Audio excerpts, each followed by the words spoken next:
दोस्तों जय श्री कृष्णा। दोस्तों आज के वीडियो में हम जानते हैं कि कलयुग में स्त्रियां अपने पति को छोड़कर पर पुरुष पर आकर्षित क्यों होती हैं, इसके पीछे किसका रहस्य है। तो आइए वीडियो को शुरू करते हैं और हम जानते हैं इस रहस्य के बारे में।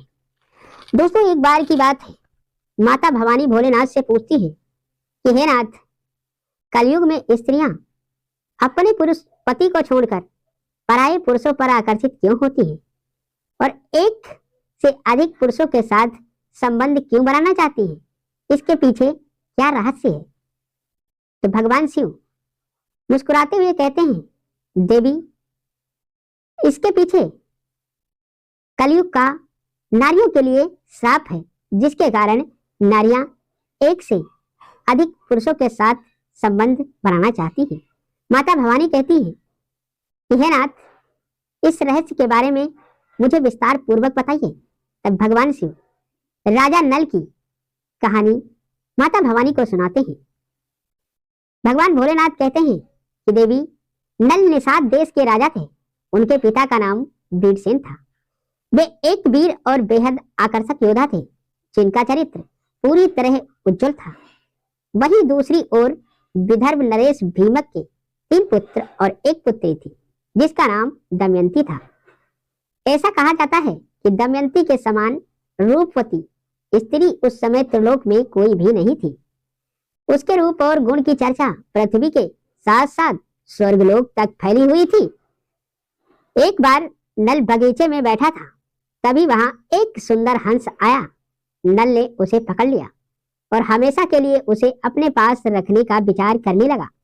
तभी उस हंस ने कहा कि कृपया आप मुझे छोड़ दीजिए। आपकी कृपा के बदले में राजकुमारी दमयंती के पास जाकर आपकी ऐसी प्रशंसा करूंगा कि वो आपको ही अपना वर चुनेगी।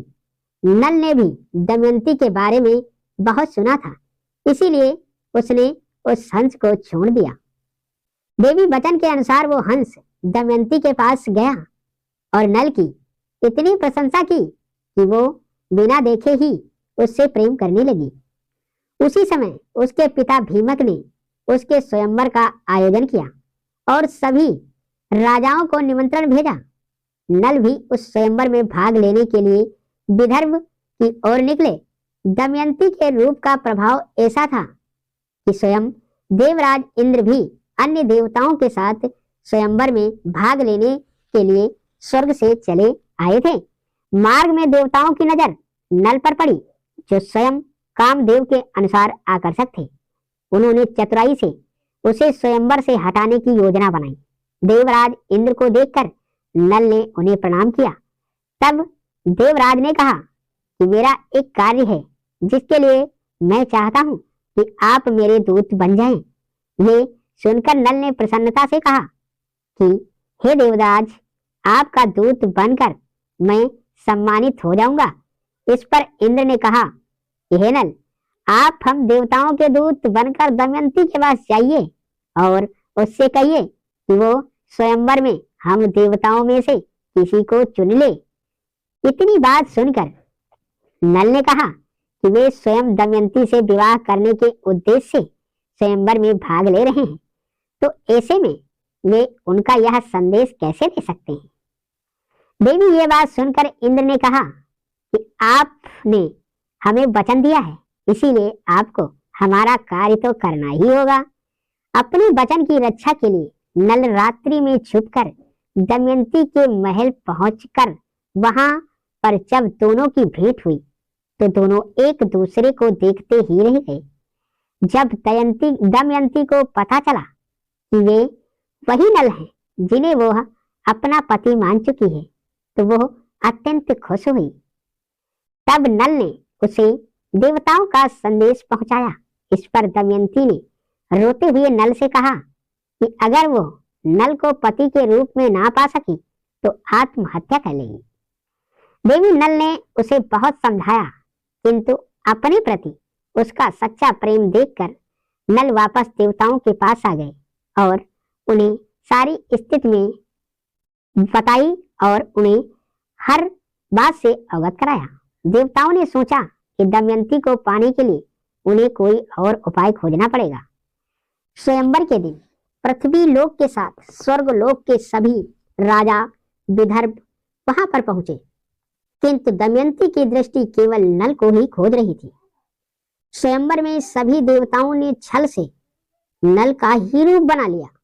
जब दमयंती वहां पहुंची तो उसे एक नहीं बहुत सारे नल दिखाई देने लगे। दमयंती देवताओं के छल को समझ गई। तब उसने देवताओं से ही प्रार्थना की कि मैंने नल को अपना पति मान लिया है, मुझे स्वयं को पहचाने की दृष्टि प्रदान करें। देवी नल के प्रति उसकी निष्ठा देखकर इंद्र सहित सभी देवताओं ने उसे अपनी दृष्टि दी कि वे देवताओं के बीच छुपे वास्तविक नल को पहचान सके, नल रूपी देवताओं को पहचान सके। दमयंती ने देखा कि नल के वेश में छुपे देवताओं के शरीर पर धूल या पसीना नहीं है। ये लक्षण देखकर दमयंती ने असली नल को पहचान लिया और उसके गले में वरमाला डाल दी। कुछ ऐसे ही हुई थी इतिहास की सबसे लव मैरिज राजा नल और दमयंती की संसार में सबसे पहली लव मैरिज हुई। भगवान शिव माता पार्वती से कहते हैं, देवी इस प्रकार से राजा नल और दमयंती का इस संसार में सबसे पहले प्रेम विवाह हुआ था। इसके बाद वो प्रेम पूर्वक रहने लगते हैं, घर गृहस्थी और राजपाट दोनों को संभालने लगते हैं। कुछ समय के बाद उन्हें एक पुत्री और एक पुत्र रत्न की प्राप्त होती है, जिनके नाम रखे गए थे इंद्रसेना और इंद्रसेन। इधर स्वयंवर के बाद जब सभी देवतागण लौट रहे थे तो रास्ते में कलयुग और द्वापर की भेंट होती है। कलयुग ने कहा कि वे दमयंती के स्वयंवर में जा रहे हैं। यह सुनकर हंसते हुए इंद्र ने कहा कि स्वयंवर तो समाप्त हो चुका है, दमयंती ने राजा नल का वर्ण कर लिया है और हम सभी देवता देखते ही रह गए थे। यह सुनकर कलयुग को बड़ा क्रोध आया। उसने कहा, देवताओं को छोड़कर उसने मनुष्य का वर्ण किया है, इससे बड़ा अपमान भला क्या हो सकता है, इसे तो दंड देना चाहिए। देवताओं ने कलयुग को समझाने की चेष्टा की, लेकिन कलयुग का क्रोध शांत नहीं हुआ। वह राजा नल की राजधानी में जाकर अवसर की ताक में रहने लगा। वह उनके शरीर में प्रवेश करना चाहता था देवी, लेकिन ऐसा तब तक संभव नहीं हुआ था जब तक राजा नल कोई अपवित्र आचरण नहीं कर लेते। एक दिन की बात है, नल लघु शंका के बाद बिना पैर धोए संध्या पूजा में बैठ गए। कलयुग को 12 वर्षों की प्रतीक्षा के बाद यह अवसर मिला और वह राजा नल के शरीर में प्रवेश कर गया। कलयुग ने राजा नल को सजा देने के लिए द्वापर से भी मदद मांगी थी, इसीलिए वह जुए के पासों में जाकर बैठ गया। जब कलयुग ने नल के छोटे भाई पुष्कर को उकसाया कि तुम नल के साथ जुआ खेलो, हम तुम्हारी मदद करेंगे और तुम राजा नल बन जाओगे, पुष्कर भी प्रलोभन में आ गया और दोनों भाइयों के बीच में जुए के पासे चलने लगे। पासों में विराजमान द्वापर के कारण राजा नल हारने लगे। महीनों तक विषाक्त बिछी रही दमयंती यह देखकर चिंतित हो उठी। आने वाले समय की कल्पना करते हुए उन्होंने अपने दोनों बच्चों को अपने विश्वस्तों के साथ कुंदनपुर विदर्भ देश अपने पिता के पास भेज दिया। इधर सब कुछ हार जाने के बाद पुष्कर ने दमयंती को दांव पर लगाने की बात कही तो राजा नल ने अपनी हार स्वीकार कर ली और साधारण वस्त्रों में पत्नी के साथ महल से निकल गए। भूखे प्यासे भटकते हुए राजा नल ने एक दिन अपने आसपास कई पक्षियों को उड़ते हुए पाया, जिनके पंख सोने के थे। नल ने सोचा, अगर यह पंख मिल जाएं तो कुछ धन की व्यवस्था हो जाएगी। उन्होंने अपना वस्त्र एक पक्षी पर डाल दिया, लेकिन वह पक्षी वस्त्र लेकर उड़ गया। देवी राजा नल दुखी होकर उसी रात पत्नी की साड़ी का आधा हिस्सा काट पहले अपनी नग्नता को ढक लेते हैं, फिर वे सोता हुआ छोड़कर आघात स्थान की ओर चले देते हैं। भूख प्यास से बेहाल अनेक कष्टों को झेलती हुई दमयंती की हालत ऐसी हो गई कि सड़क पर खेलते हुए बच्चे भी उसे पागल समझकर पत्थर मारने लगे। वह चीर नरेश सुबाहु की राजधानी में पहुंचते हैं। राजमहल की खिड़की पर बैठी राजमाता ने उन्हें देखा तो अपने पास बुला लिया। उसकी कहानी सुनी और पति को ढूंढने का आश्वासन दिया, लेकिन दमयंती ने उन्हें अपना वास्तविक परिचय नहीं बताया। देवी इधर राजा नल पत्नी को छोड़कर वन की तरफ बढ़ गए थे, जहां भीषण आग लगी थी। तभी एक तेज आवाज आई, राजा नल, मुझे बचा लो। नल उस आग में घुस गए जहां नागराज करकोटक कुंडली बांधे हुए पड़े हुए थे, जिसे राजा नल ने उठा लिया। करकोटक ने कहा कि तुम अभी मुझे धरती पर मत डालना। कुछ पग धरती पर गिनते करते हुए चले। नल पग गिनते हुए चलने लगे और जैसे ही उन्होंने 10 कहा, करकोटक उन्हें डस लेता है। दरअसल करकोटक तभी किसी को डसता जब कोई 10 अर्थात 10 कहता। सर्प के डसते ही राजा नल का चेहरा बदल गया और वे कुरूप हो गए। करकोटक ने कहा कि आपको कोई पहचान ना सके, इसीलिए मैंने आपको डसा है। आपके शरीर में कलयुग का वास है। मेरे जहर से उससे बहुत तकलीफ होगी और वह आपको अपने बंधन से मुक्त कर देगा। देवी, अब आप वो करकोटक कहता है कि अब आप अपना नाम बदलकर बाहुक रख लीजिए और चुने में प्रवीण अयोध्या के राजा ऋतुपर्ण की नगरी में जाओ। आप उन्हें घोड़ों को साधने वाली विद्या सिखाना और वह आपको जुए का गुण सिखा देंगे। राजा नल वहां से अयोध्या पहुंचे और स्वयं का परिचय घोड़े साधने में कुशल साइंस रसोइये और सलाहकार के रूप में देते हुए अपने लिए नौकरी की मांग करते हैं और जो उन्हें शहर में मिल जाती है। देवी, इधर तीसरी तरफ दमयंती के पिता विदर्भराज भीम को समस्त घटनाओं की जानकारी हुई तो बेटी दामाद को ढूंढने अपने कई लोगों को भेजा। उन्हीं में से किसी ने दमयंती को चेदी नरेश के महल में देख लिया और विदर्भराज ने उसे अपने महल में बुला लिया। वह भी उद्घाटित हुआ कि जिस राजमाता ने दमयंती को संरक्षण दिया था वे उनकी सगी मौसी निकली। दमयंती के मिल जाने के बाद नल की खोज शुरू हो गई। दमयंती ने अनुचरों से कहा कि अलग अलग राज्यों में जाकर मेरी दशा का वर्णन करना और यदि कोई उत्तर मिले तो मुझे सूचित कर देना। एक दिन प्रहलाद नामक ब्राह्मण ने सूचना दी कि अयोध्या में राजा ऋतु पर्ण के घोड़ों को साधने वाले एक व्यक्ति ने प्रतिक्रिया कहा कि त्यागने वाला पुरुष विपत्ति में पड़ने के कारण दुखी और हताश था।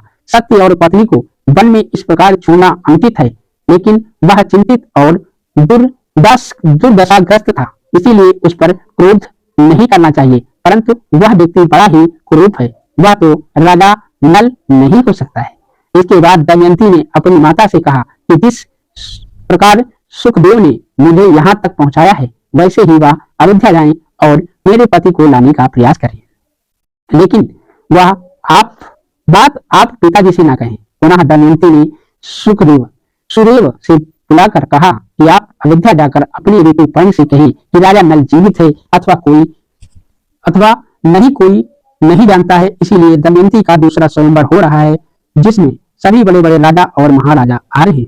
सुदेव ने जैसे ही राजा ऋतुपर्ण को ये समाचार दिया, ऋतुपर्ण ने अस्त्र बल के प्रभारी भावुक नल को रथ हाँकने के लिए नियुक्त किया और स्वयंवर की जानकारी देते हुए एक ही दिन में वहां तक पहुंचने के लिए कहा।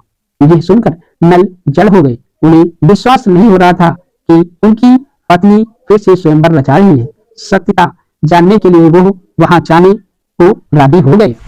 रास्ते में ऋतुपर्ण ने बाहुक को धृत विद्या सिखा दी और बदले में बाहुक ने अस्त्र विद्या सिखाने का वचन ले लिया। धृत विद्या सीखते ही बाहुक नल के शरीर से कलयुग करकोटक सर्प के चेहरे को उगलते हुए बाहर आ गए। लेकिन अभी भी उसका रूप बदला नहीं था। शाम तक वे दोनों विदर्भ देश तक पहुंच गए। ऋतुपर्ण के विश्राम की अवस्था महल में हुई जबकि बाहु को अस्त्र बल में जगह मिली। दमयंती रथ की चाल और उसकी खड़खड़ाहट से समझ चुकी थी कि उसे हाँकने वाले राजा नल ही हैं। उन्होंने अपनी दासी कोसली को बुलाकर कहा कि अस्त्र बल में जाकर पता लगाओ कि वह क्रूर पुरुष कौन है। दासी ने बाहुक से पूछा तो अपना परिचय एक रसोइये और घोड़े साधने वाले के रूप में दिया। फिर उसने नल के बारे में पूछा तो बाहुक ने उत्तर दिया कि वे देश बदल कर रह रहे हैं और उन्हें सिर्फ उनकी पत्नी पहचान सकती है। ये सुनकर केसली लौट आई, लेकिन बाहुक की चतुराई और कुछ दिव्य लक्षणों के बारे में बताया। वह सुनकर इस बार दमयंती अपने बच्चों को केसली के साथ भेज दिया। बाहुक नल अपने बच्चों को देखकर विकल हो गया, आंखों से आंसू बहने लगे, लेकिन स्वयं को नियंत्रित करते हुए कहा कि मेरे बच्चे भी इसी उम्र के होंगे, इसीलिए मैं भावुक हो उठा हूँ। इस प्रतिक्रिया को देखकर दमयंती ने अंत में बाहुक को रनिवास ने बुलाया और प्रश्न किया कि बाबू, एक धर्मचारी राजा निर्जन वन में अपनी पत्नी को सोती छोड़कर चले गए थे, क्या तुम उन्हें जानते हो? इतना सुनते ही भाव के थैर का बांध टूट गया और वह फूट फूट कर रो पड़ा। उसने कहा, मैंने जानबूझकर यह अपराध नहीं किए, मैं जानबूझकर अपने राज का नाश किया है। मैं कलयुग के बस में था, जो अब मुझे छोड़कर जा चुका है। यह तो बताओ, तुम कैसे दूसरे से विवाह के लिए राजी हो गई? यह सुनकर दमयंती ने अस्त्र से करते हुए कहा कि यह जुगुत उसने ही सामने लाने के लिए की गई थी। अब तक नल वास्तविक स्वरूप में आ चुके थे। दमयंती ने उन्हें बच्चों से भी मिलवाया। वास्तविकता जानकर विरूपाण संघर्ष वापस लौट आए। नल वापस अपने नगर में लौट गए, भाई को चुने के लिए आमंत्रित किया और इस बार उनकी जीत हुई। खोया राजपाट में वापस मिल गया। उन्होंने सेना भेजकर अपनी दमयंती और बच्चों को अपने पास बुला लिया। इस पर कलयुग बहुत ही निराश हुआ और उसके शर्मिंदगी महसूस हुई।